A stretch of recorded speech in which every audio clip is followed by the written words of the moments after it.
Malaysia America வர்த்தக ஒப்பந்தம் தொடர்பான குற்றச்சாட்டுகள் வெறும் அரசியல் நோக்கம் கொண்டவை. அன்வார் விளக்கம். மலேசியா அமெரிக்கா இடையிலான பரஸ்பர வர்த்தக ஒப்பந்தம் நாட்டிற்கு பாதகமானது என்று சில தரப்பினர் கூறி வருவது வெறும் அரசியல் நோக்கம் கொண்டது என்று பிரதமர் டத்தோஸ்ரீ அன்வார் இப்ராஹிம் தெரிவித்துள்ளார். எந்தவொரு பேச்சுவார்த்தையிலும் குறிப்பாக பெரிய ஒப்பந்தங்கள் மற்றும் முதலீடுகளை உள்ளடக்கிய முடிவுகள் எடுக்கும்போது விட்டுக் கொடுத்தலும் இருக்க வேண்டும் என்று அன்வார் வலியுறுத்தியுள்ளார். அதேவேளையில் அவர்களின் கூற்றை பொருட்படுத்தாமல் மலேசியா தொடர்ந்து தனது கண்ணியத்தையும் மரியாதையையும் முன்னுரிமையாக கருதி செயல்பட்டு வருவதாகவும் அன்வார் நம்பிக்கை தெரிவித்துள்ளார்.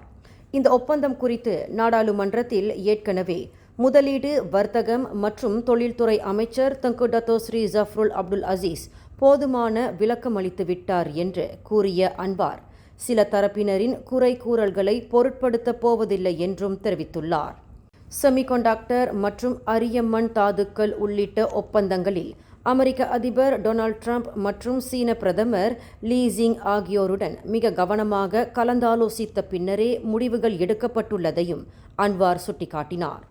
இதற்காக நாம் அமெரிக்காவிடம் சரணடைந்து விட்டோம் என்று கூறுவது பொய்யானது என்றும் அன்வார் தெரிவித்துள்ளார். மேலும் செய்திகளை தெரிந்து கொள்ள கீழே இருக்கும் பெல் பட்டனை அழுத்துங்கள். உங்கள் மகிழ்ச்சியை வெளிப்படுத்த லைக் மற்றும் ஷேர் செய்யுங்கள். தொடர்ந்து திசைகளோடு இணைந்திருக்க சப்ஸ்கிரைப் செய்யுங்கள்.